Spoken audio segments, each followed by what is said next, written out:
हम्दो सना अल्लाह वहदहु ला शरीक के लिए, दुरूद व सलाम सैयदुल अंबिया जनाब मुहम्मद रसूलुल्लाह सल्लल्लाहु अलैहि वसल्लम की ज़ात गिरामी पर।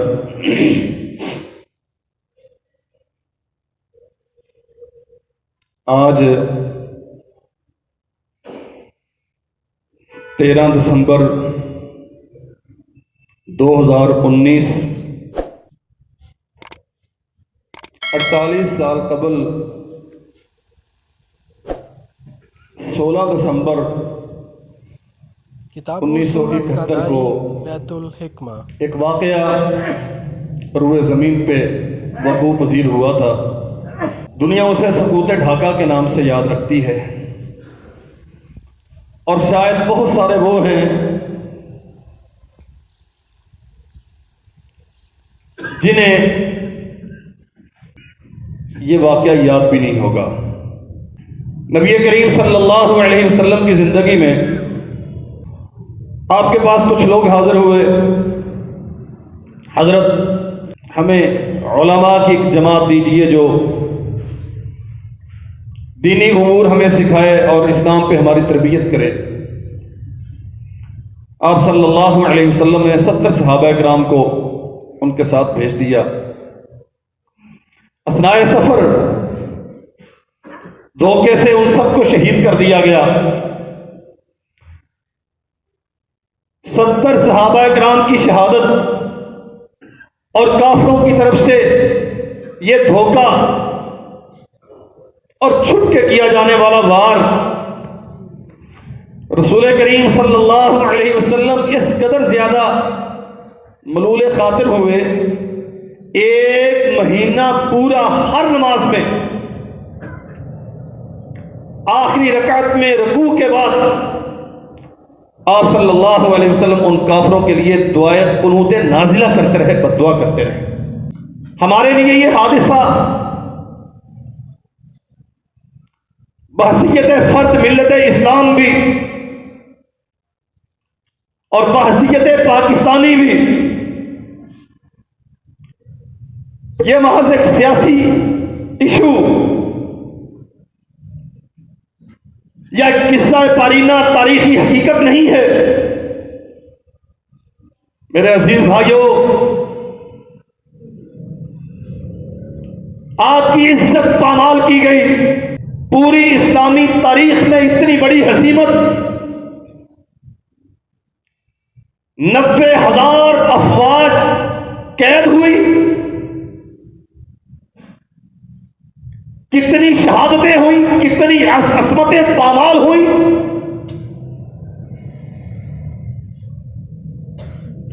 जो कौमें अपने माजी के सानिहात याद नहीं रखती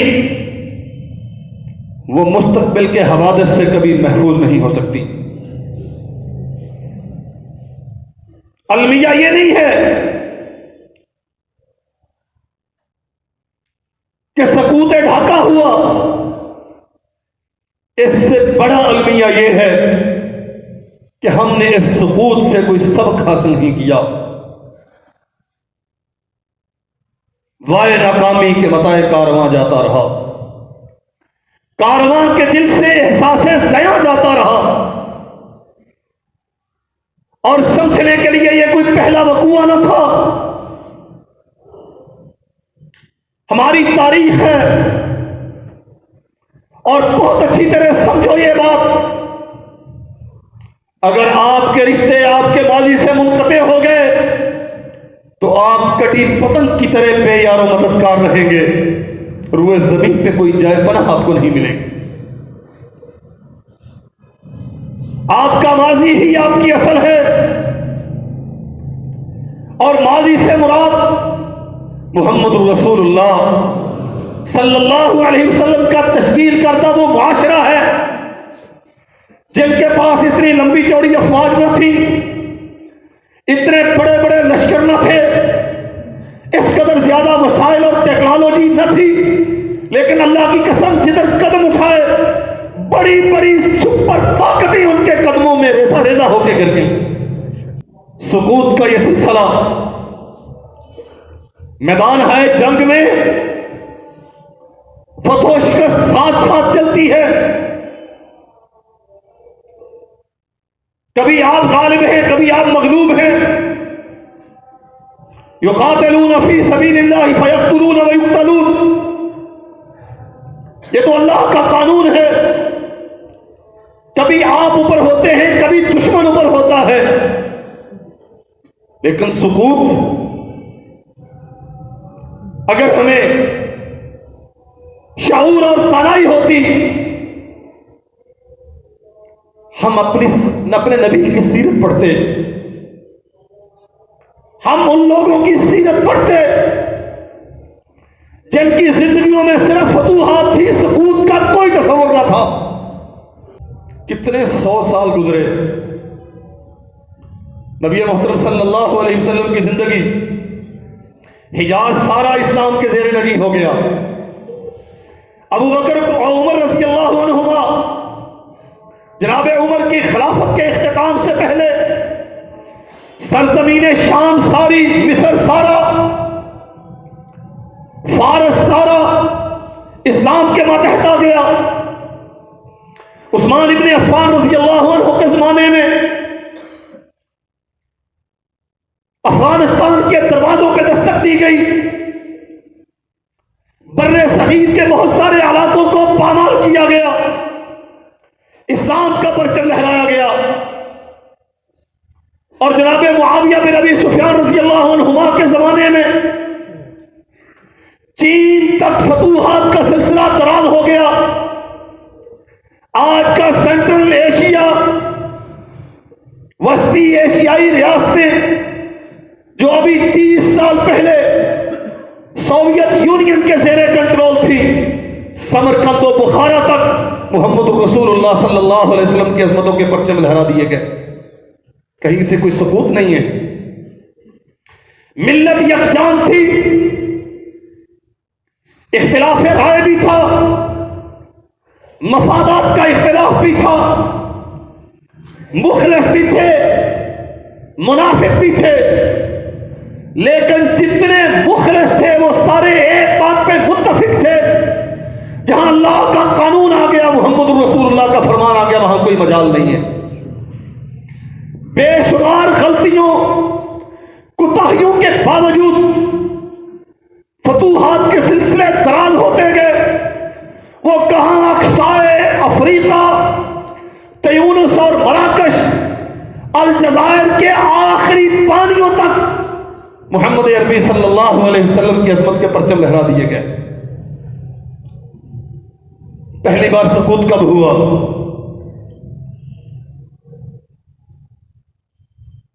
बैतुल मुक़द्दस का सुकूत।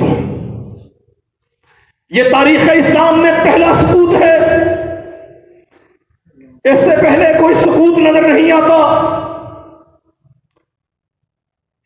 492 सन हिजरी में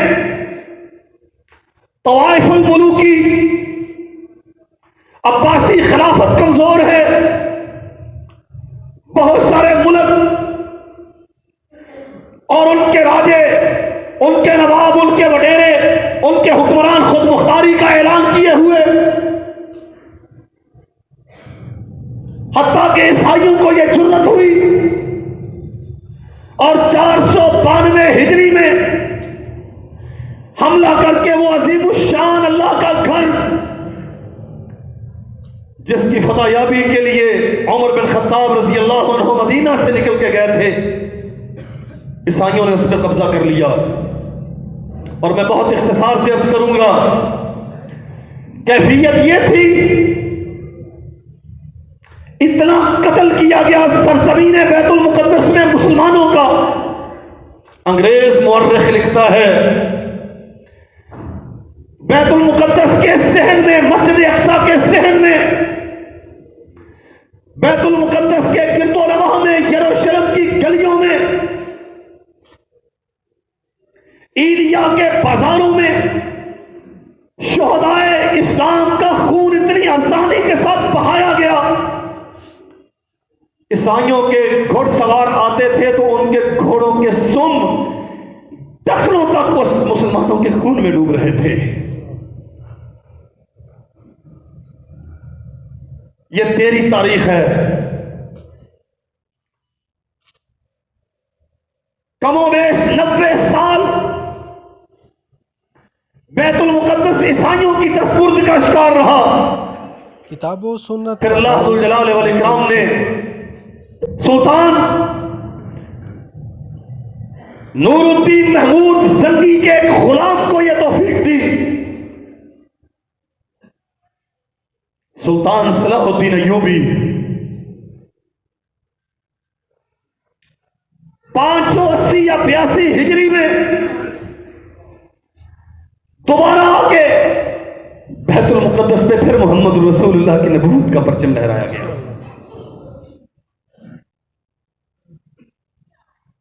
और मुसलमानों का सलूक क्या रहा? वही कातिल और फातेह जिन्होंने 90 साल पहले इतना कत्ल किया था कि शुहदाए इस्लाम के खून में उनके घोड़ों के टखने डूब रहे थे। सुल्तान ऐलान करता है सिर्फ 5 रुपए ज़रे फिदिया अदा करो और जाओ, आजादी के परवाने हम तुम्हें अदा करते हैं, चले जाओ। 2000 कैदियों को सुल्तान के भाई मालिकुल आदिल ने आजाद किया। सुल्तान कहां पीछे रहने वाला था? 4000 कैदियों का ज़रे फिदिया अपनी जेब से कौमी खजाने में जमा करके ईसाई गुलामों को आजाद किया। थोड़ा सा आगे चलें, सकूत बगदाद, उरूसुल बिलाद, ममालिक इस्लामिया की हिस्सो शान, जामिउल उलूम वल हिकम, उस जमाने का रूए जमीन पे इल्म और हिकमत का सबसे बड़ा मरकज बगदाद। जलालुद्दीन ख्वारिज़मी सरजमीन ख्वारिज़म पर खुद मुख्तारी का ऐलान कर चुका। इसके उकसाने पर हलाकू खान ने बगदाद पे जाके हमला किया था। अल्लाह की कसम, दुश्मन के बाजुओं में कभी भी इतनी ताकत नहीं रही कि वो तेरे अपने कंधों के इस्तेमाल के बगैर तुझ पे कारगर वार कर सके। कभी भी तारीख में हमेशा तुम्हें इस्तेमाल किया गया और हमारी अंदर की लड़ाइयां, हमारी बाहमी आवेदशें, एक कलमा मुबारका ला इलाहा इल्लल्लाह मुहम्मदुर रसूलुल्लाह पे मुत्तफिक ना होने की रवश, इस्लाम हमारी सबसे बड़ी तरजीह न रही, मुहम्मदुर रसूलुल्लाह की पैरवी जिंदगी का दस्तूर न रहा। अपनी अपनी तरजीहात हैं, अपने अपने मफादात हैं। किसी का रुख इस तरफ है, किसी का रुख इस तरफ है, उसे अपनी सल्तनत से गरज है। और एक उस वक्त के खलीफतुल मुस्लिमीन मुअतसिम बिल्लाह का वजीर आजम इब्ने अलकमी, वो बदबख्त राशिदी था, उसने अंदर से साजबाज की, सिर्फ साजबाज न की, पूरे तारीखी हक़ाइक़ के तनाज़ुर में अर्ज करता हूँ। वह बकायदा रात की तारीखियों में हलाकू खान के लश्कर में जा जाके, उसके खेमे में जा जाके मिल मिल के उसे कायल करता है कि तुम बादशाह वक्त पे खलीफतुल मुस्लिमीन के महल पे हमला करो। और नतीजा क्या निकला? बगदाद के अंदर बहने वाले दरिया में 2 ही चीजें बह रही थी। एक जले हुए कुतुबखानों की राख थी और एक कटे हुए मुसलमानों की गर्दनों से बहने वाला खून था। 1-2 की बात नहीं मेरे भाइयों, 5 लाख से ज्यादा मुसलमानों को बगदाद में तहदीद किया गया।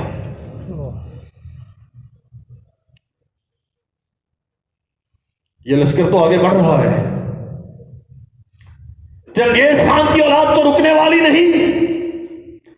ये सबसे बड़ा कला था जिसको उन्होंने सर कर लिया। समझते थे कि खलीफतुल मुस्लिमीन के पीछे सारी कौम उम्मत मुस्लिमा खड़ी होगी, लेकिन बदकिस्मती से खलीफा के अपने वजीर ने बदअहदी की। हाँ, ऐने जालूत, अल्लाह की कसम, आसमान का रब कहता है मैं यर्तद मिनकुम अन दीनिही फसौफ यातिल्लाहु बिकौमिन युहिब्बुहुम व युहिब्बूना।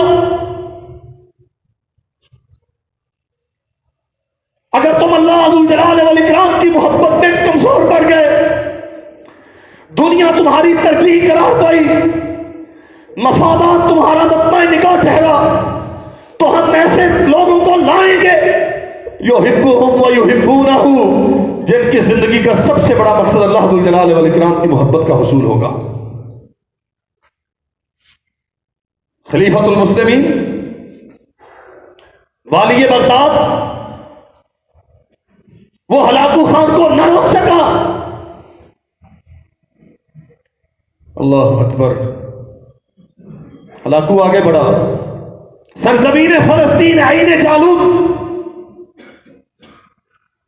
इतनी बड़ी सल्तनत बगदाद के वाली को कत्ल करने वाला, शिकस्त से दो चार करने वाला,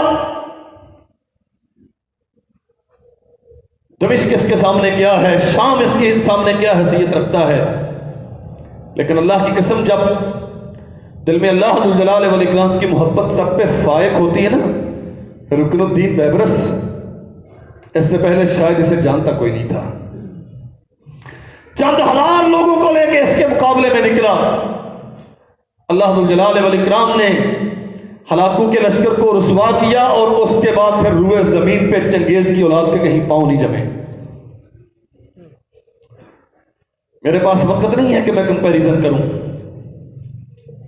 वो दौलत की मोहब्बत में, इक़्तिदार की मोहब्बत में अंधे थे, ये अल्लाह जुल जलाल वल इकराम की मोहब्बत में डूबा हुआ था। और फिर एक सकूत और हुआ, दुनिया जिसे सकूत उंदलस या सकूत गरनाता के नाम से जानती है। फर्नांडिस, मलका अज़ाबेला, अबू अब्दुल्ला,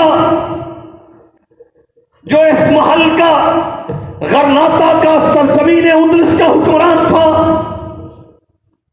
और चीचा वतनी के भाइयों, आपको जानना चाहिए, एक दो दिन की बात नहीं, 800 साल हुकूमत थी सरजमीन उंदलस पे आपकी मुसलमानों की। और आज यूरोप के पास जितने उलूम व फनून हैं, जितनी साइंसी और मादी तरक्की है, अल्लाह की कसम मैं पूरी जिम्मेदारी के साथ कहता हूं, ये उंदलस के कुतुब खानों से खोटी है। दुनिया इन तरक्कियों से न वाकिफ थी।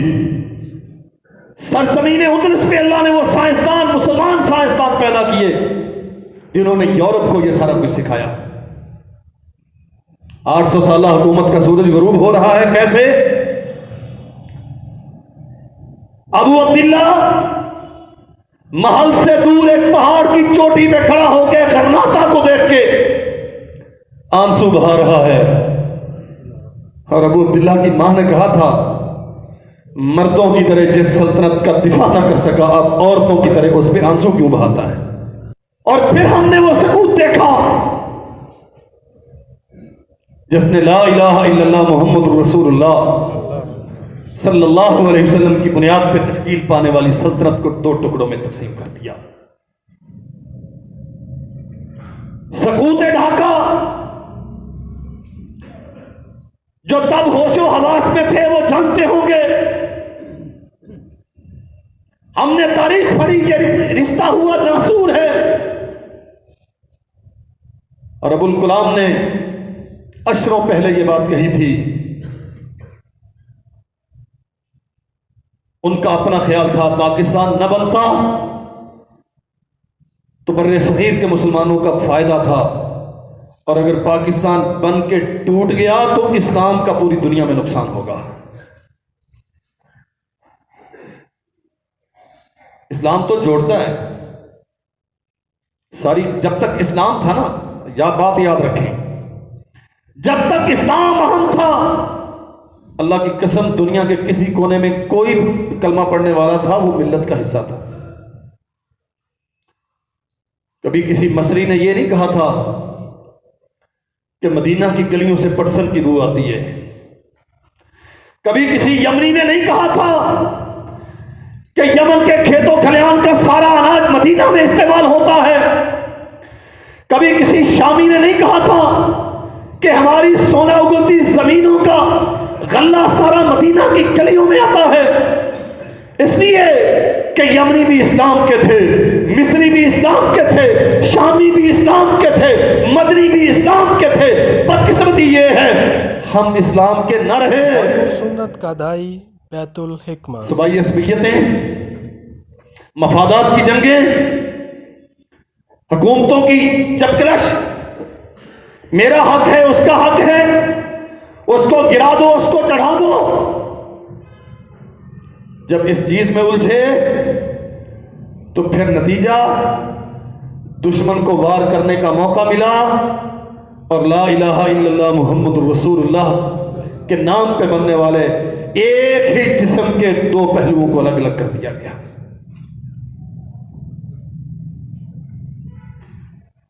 कितनी असमतें नीलाम हुई, कितनी जानें तलफ हुई। और चीचा वतनी के भाइयों, इससे बढ़ के हसीमत क्या हो सकती है? पूरी तारीख इस्लाम में इतनी बड़ी कत्ल और गरीबी कहीं ना हुई जंग के मैदान में, और इतनी बड़ी गिरफ्तारी भी कभी नहीं हुई जितनी 71 में हुई। लेकिन बदकिस्मती है, हमने सबक क्या हासिल किया है? क्या उसके बाद हम इस्लाम की तरफ आए? क्या अब हमारी तरजीह इस्लाम है? अफमन शरहल्लाहु सदरहु लिल इस्लाम फहुवा अला नूरिन मिन रब्बिह फवैलुल लिल क़ासियति क़ुलूबुहुम मिन ज़िक्रिल्लाह। जिसने अपना सीना इस्लाम के लिए खोल दिया, जिसके फैसले इस्लाम के ताबे हो गए, जिसका उमूर हुकूमत इस्लाम की रोशनी में मुरतब होता है, जिस कौमी असेंबली के स्पीकर की टेबल पे कानून साजी होने से पहले इस्लाम से बाकायदा दलाइल तलाश किए जाते हैं, फहुवा अला नूरिन मिन रब्बिह। आसमान का रब कहता है हम उनके लिए ऐसी रोशनी पैदा कर देते हैं, फिर भटकते नहीं हैं, फिर अस्पतालों पे हमले नहीं होते, फिर यूं बरसरे आम पगड़ियां नहीं उछाली जाती, फिर यूं इज्जतें नीलाम नहीं की जाती, फिर अगयार की रजा के लिए चोरों को आजादियां और चौकीदारों पे फर्द जुर्म आयद नहीं होती। फहुवा अला नूरिन मिन रब्बिह। फिर आसमान से अल्लाह रोशनी पैदा करता है और कौम उस रोशनी में अपना सफर जीत तय करती है। वो रोशनी, किसी ने कहा इस्लाम हमारा दीन है, सोशलिज्म हमारी मईशत है, किसी ने कहा हम लिबरल हैं, किसी ने कहा हम सेकुलर हैं। और आज रियासत मदीना की बातें होती हैं। हमने गुज़श्ता खुतबे में बात यहीं पे मुकम्मल की थी। मदीना की रियासत ताकुलुल कुरा ऐसा कानून रखती है कि रूए जमीन पे उससे बेहतर कानून कोई नहीं।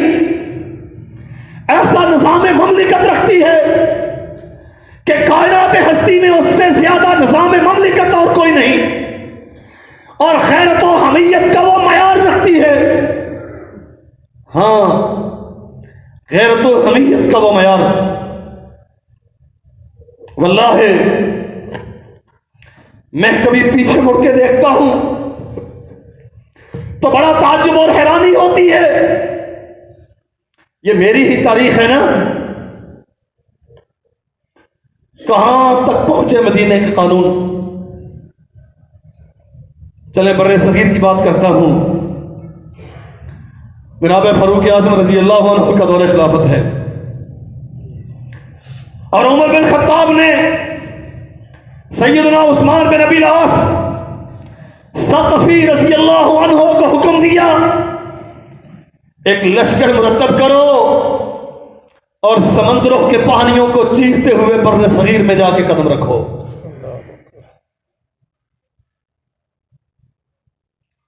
आज इस एतबार से भी छोड़ा था आपको मुतारफ करवाऊं सरजमीन बर्रे सगीर पे इस्लाम कितना कदीम है और इसमें आपकी हैसियत क्या है। इंडियन वजीर आजम ने चंद साल कबल ढाका यूनिवर्सिटी में खड़े होकर यह बात कही थी और बाकायदा उसने अवार्ड वसूल किया था। 1971 में पाकिस्तान को तोड़ने वालों में उसने कहा मैं अमलन शरीक था। और मैं आपसे अर्ज करता हूं, हमारी तारीख में सकूत बहुत हैं। फलस्तीनो, बगदाद, गरनाता और ढाका, काबुल और कश्मीर बड़े सकूत हैं, लेकिन जिस कौम से आपका वास्ता है ना, जो आज 132 दिन हो गए 80 लाख लोगों को कर्फ्यू में झगड़े हुए, अल्लाह की कसम रुए जमीन पे शायद इससे गंदी और बदतरीन कौम और कोई नहीं है। ये एक वाकया है उनकी पूरी तारीख में जिसे वो अपनी नस्लों को बतौर फख्र सिखा सकते हैं कि हमने 71 में पाकिस्तान को ला इलाहा इल्लल्लाह मुहम्मद रसूलुल्लाह के वतन को तोड़ने में किरदार अदा किया था। मुसलमानों, हमें अपने माजी से सीखना चाहिए। महाज़ जंग खुला हुआ है।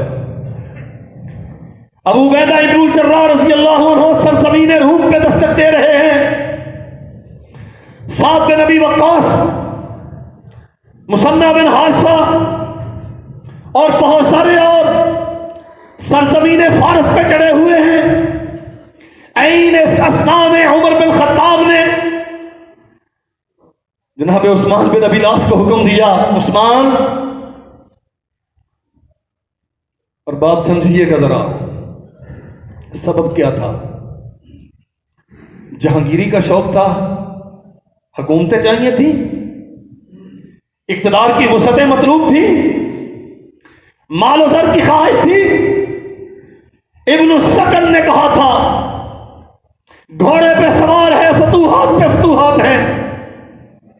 समंदर आ गया, घोड़ा समंदर की लहरों में डाल दिया, समंदर के पानी को रौंदा और फिर किनारे पे आके सर मसजूद हो गए। अर्श वाले, तू जानता है मैं तेरे दीन की अज़मत के लिए घोड़े की पीठ पे हूं। अगर इन पानियों को पार करके पहुंचने का यारा मेरे अंदर हो तो मैं जब तक सारी दुनिया पे तेरा दीन कायम न कर दूं, घोड़े की पीठ से उतरना गवारा न करूं। उस्मान बिन अबी लास सक़फ़ी से कहा, जाओ सरजमीन बर्रे सगीर पे जाके दस्तक दो, इस्लाम की दावत दो। और आज मैं आपको यह अर्ज करूंगा, इकबाल ने कहा था ना, जो उस्मानियों पे कोहे गम टूटा तो क्या गम, कि खून 100,000 अंजम से होती है सहर पैदा। अल्लाह की कसम, कोई शक नहीं है, जो भूल चुके सो भूल चुके।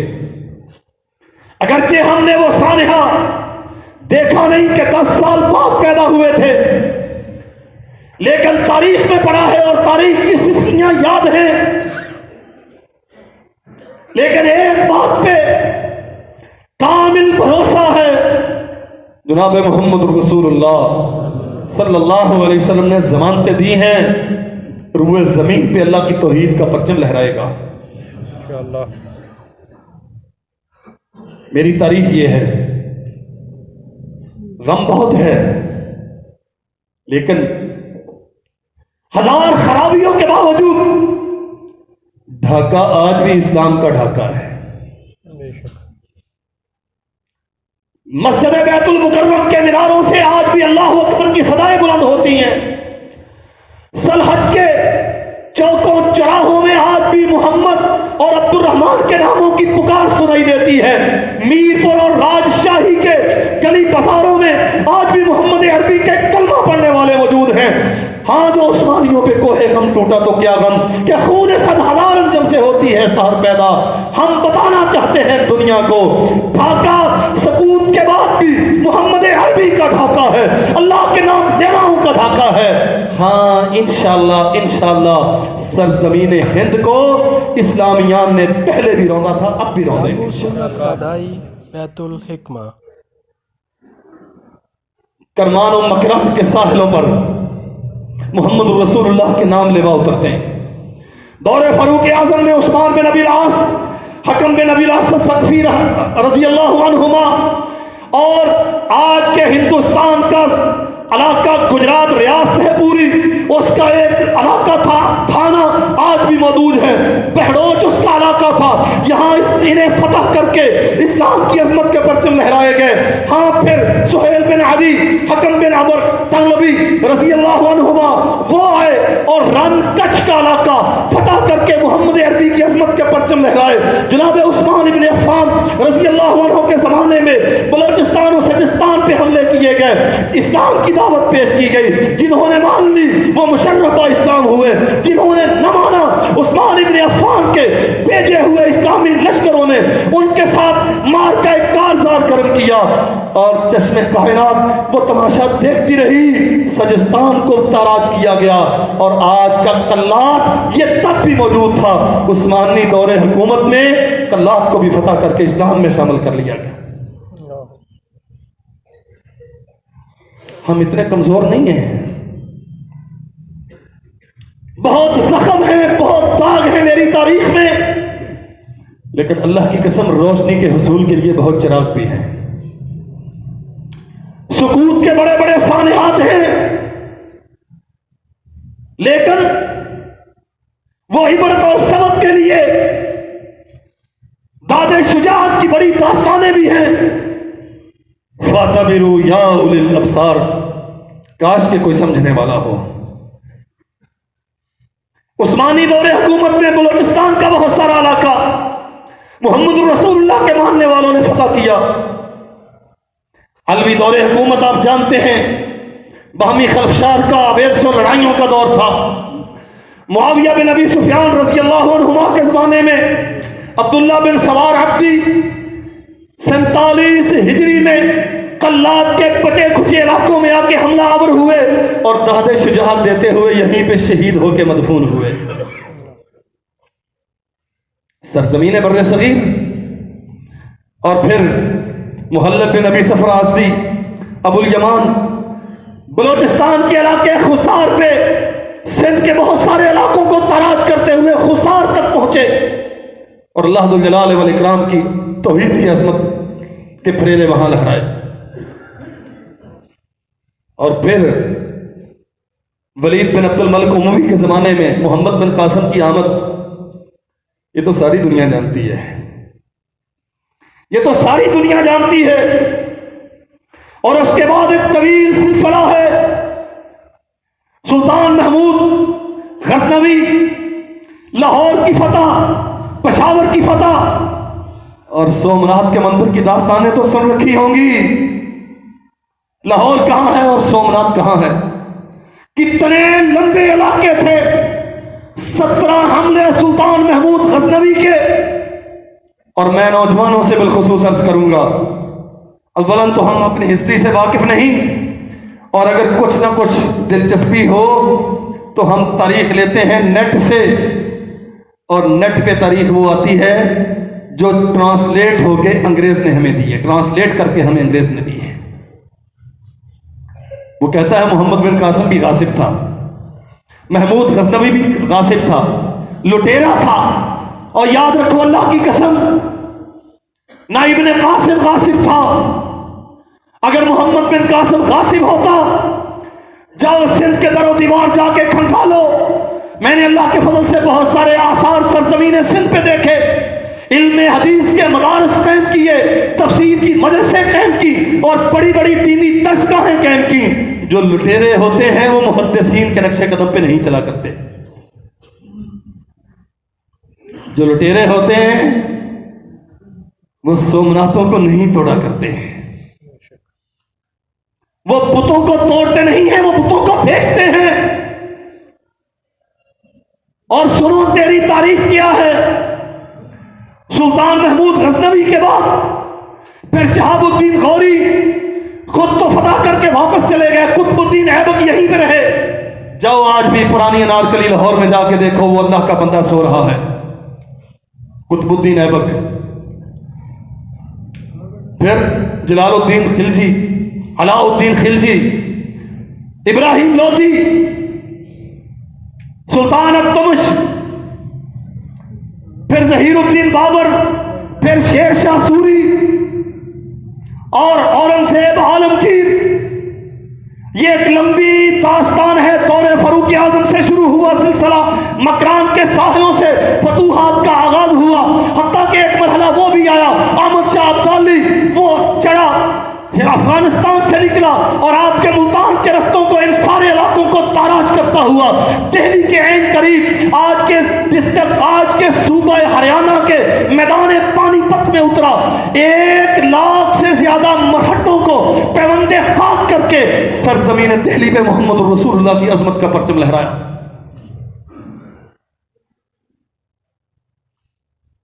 और सुनो, ये उस जमाने की बात है जब रघुनाथ मरहट्टों का सरदार था, सलार था। उसने कहा था अनकरीब दिल्ली को फतह करने के बाद जामे मस्जिद दिल्ली के मिंबर पे राम की मूर्ति रख के उसकी पूजा करेंगे। शाह वलीउल्लाह मुहद्दिस दहलवी ने खत लिखा, कब तक इंतजार करोगे? जब वाकईतन जामे मस्जिद दिल्ली के मिंबर को राम की मूर्ति से पामाल कर दिया गया। और अल्लाह की कसम फिर सदियां नहीं लगी, साल नहीं गुजरे, हफ्तों की बात थी कि पानीपत का मैदान सजा। 1 लाख से ज्यादा मरहट्टों को फजर से लेकर जोहर तक कत्ल करके हमेशा के लिए मरहट्टों के फितने को सरजमीन पर सगीर से मिटा दी। ये तेरी तारीख है। लेकिन ये सब होता कब है? जब जिंदगी की सबसे बड़ी तरजीह अल्लाह का दीन हो। सूबाई असलियतें, सिंध के हुकूक, खैबर के हुकूक, बलोचिस्तान के हुकूक, पंजाब के हुकूक, मेरे हुकूक, तेरे हुकूक, जबान वाले के, बेजबान के, नहीं, अल्लाह की कसम सबसे बढ़ के एक ही बात, अल्लाह के दीन के हुकूक क्या है, उसकी तौहीद का तकाजा क्या है, मोहम्मद रसूलुल्लाह की शरीयत हमसे डिमांड क्या करती है। ये वतन ला इलाहा इल्लल्लाह मोहम्मद रसूलुल्लाह के लिए बनाया गया था। कसम रब्बिल जलाल वल इकराम की, आप ये काम करके देख लें। ये पाकिस्तान जो छोटा सा पाकिस्तान है, दुनिया के लिए अल्लाह की कसम सारी दुनिया की मरकज़ निगाह बन जाए। लेकिन बदकिस्मती ये है, हम आज भी उन्हीं अहवाल से दो चार हैं। ये बड़ी उम्रों वाले 48 साल, बहुत सारे लोग हैं जो 60 साल की उम्र के, इससे ज्यादा भी होंगे, जिन्होंने 71 का सानहा देख रखा है। तब कैफियत क्या थी? अभी वतन अजीज की उम्र 25 साल ना हुई थी, कैसे 2 लाख कर दिया गया। और मेरे भाइयों, जो बीमारी तब थी वो बीमारी आज भी मौजूद है।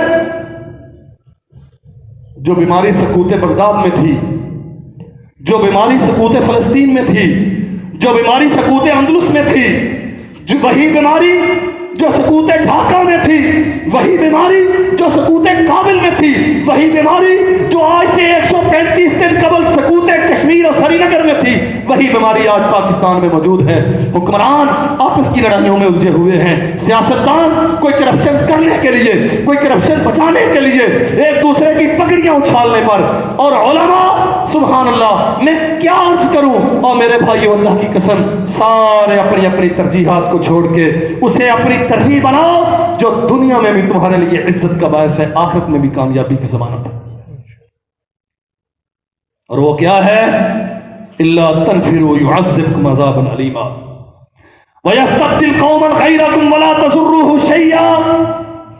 आसमान से कानून उतरता है, अगर तुम अल्लाह के दीन को अपनी सबसे बड़ी तरजीह नहीं बनाओगे, फिर यूं ही सकूत होंगे, हम तुम्हें बर्बाद करेंगे, तुम्हारी जगह पे और ले आएंगे।